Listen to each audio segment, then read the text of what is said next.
संगत जी, प्यार से कान्हा जी, धन निरंकार जी। सत्संग जी,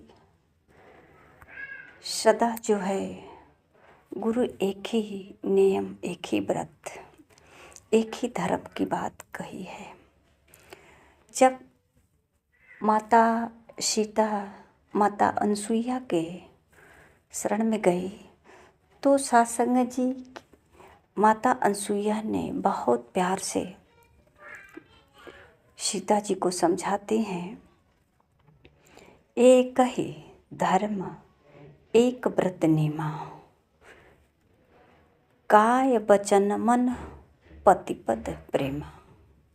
सत्संग जी कहते हैं कि शरीर से, वचन से, मन से जो पति के चरणों में प्रेम करता है, तन मन धन से, भाव से जो प्रेम करता है, सत्कार करता है, तो कहते हैं सत्संग जी कि उसके लिए कोई नियम, कोई धर्म नहीं है।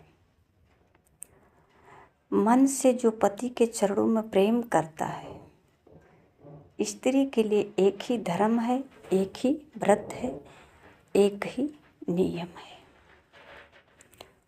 पर सत्संग जी, आज अगर मानव के बीच में दूरियां है तो यही कारण है कि ठीक उसके विपरीत चलते हैं। पढ़ते तो हैं रामायण की चौपाई, भगवान राम का भी पूजा करते हैं, माता सती अनसुईया को भी कदर करते हैं, पर ये क्या सिखला रही हैं? कोई ज़रूरी नहीं कि हम सिर्फ पढ़ करके ही ये अपना पूरा करें। इसको कुछ समझ भी सकते हैं और समझ करके अपने कर्मों में उतार भी सकते हैं, कर्म कर सकते हैं। और सत्संग जी करने के लिए ही कहा गया है। सत्संग जी, आज इतने जो है अंधकार में हो गए हैं मानव कि सत्संग जी घर में प्रेम हो या न हो, परिवार में आपसी प्रेम हो या न हो, लेकिन आज कुंभ के मेला में सब लोग तरने के लिए गए हैं। सब लोग कहते हैं कि ये कुंभ का मेला जो लगा है, इसमें स्नान करने से पावन होंगे, पवित्र होंगे या मोक्ष मिलेगा। जो भी हो, श्रद्धा अच्छी बात है, तीर्थ स्थल पे जाना। पर सत्संग जी, अगर शास्त्रों का अध्ययन करें, शास्त्रों से जो हम जिसकी भक्ति करते हैं, पूजा करते हैं, उसके माध्यम से संतों ने क्या सीख दिया, इस पर भी कुछ हम विचार कर सकते हैं। सत्संग जी, इस धरती पे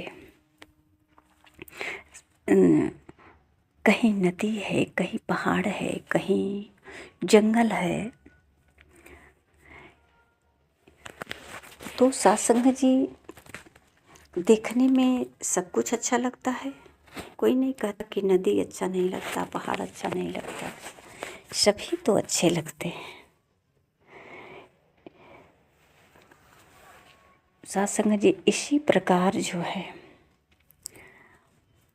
मानव भी इस संसार में, जिसको कहते हैं ये पत्थर की तरह है, किसी को कहते हैं ये पानी की तरह ढरक जाता है। फिर सत्संग जी इसी तरह उदाहरण देते हैं, सभी का स्वभाव एक समान नहीं है। सत्संग जी, सबका स्वभाव अलग अलग है। इसको जब स्वीकार करते हैं कि हम किसी को निंदनीय भाव से नहीं देख सकते, न कह सकते, जिस तरह से धरती पे सब कुछ है और सब सुंदर है। इस सुंदर धरती पे जो भी है सब सुंदर है। इसको स्वीकार करना ही हमारा धर्म है। इससे प्रेम करना ही हमारा धर्म है। साथ संगत जी, हम इससे भी कुछ सीख सकते हैं कि जब माता अनसुईया सीता जी को ये नियम धर्म कह रही हैं, तो क्या मैं नहीं धारण कर सकती? ये हर नारी के लिए है और हर पुरुषों के लिए है, जो एक दूसरे के साथ प्रेम हो। अगर सत्संग जी एक दूसरे के साथ प्रेम नहीं है, तो फिर ये सब नदी में नहाने से कोई फर्क नहीं पड़ता। और सत्संग जी, जैसे नदी में नहाने से शरीर के मैल धुल जाता है, इसी प्रकार संतों के वचन को जब धारण करते हैं, श्रवण करते हैं, तो यह असर मन पे पड़ता है और मन में जो विकार रूपी धूल है वो धुल जाता है और स्वच्छ मन हो जाता है। और सत्संग जी, जब ये मन स्वच्छ हो जाता है तो कभी गलतियां नहीं होती है और हमें कोई नेम व्रत की भी जरूरत नहीं पड़ती, क्योंकि ये प्यार ही काफ़ी है। अगर जिसके पास प्रेम रूपी धन है, उसे और किसी धन की आवश्यकता नहीं पड़ती। इस संसार में धन की आवश्यकता है, धन के बगैर कुछ नहीं होता। खाना पीना, सोना, वस्त्र, ये सब धन से ही है, धन ही है। पर सत्संग जी, आवश्यकता के मुताबिक हम अपना जीवन जी लेते हैं। ये समझ आ जाती है, जीवन जीने की समझ आ जाती है, तो कभी परेशान नहीं होते हैं, सहज ढंग से अपना जीवन जी लेते हैं। संपूर्ण हृदय बाड़ी का पद आता है, कहीं है पर्वत नदी, कहीं पर रेती है समुंदर है, कितने कितने रूप है फिर भी धरती कितनी सुंदर है।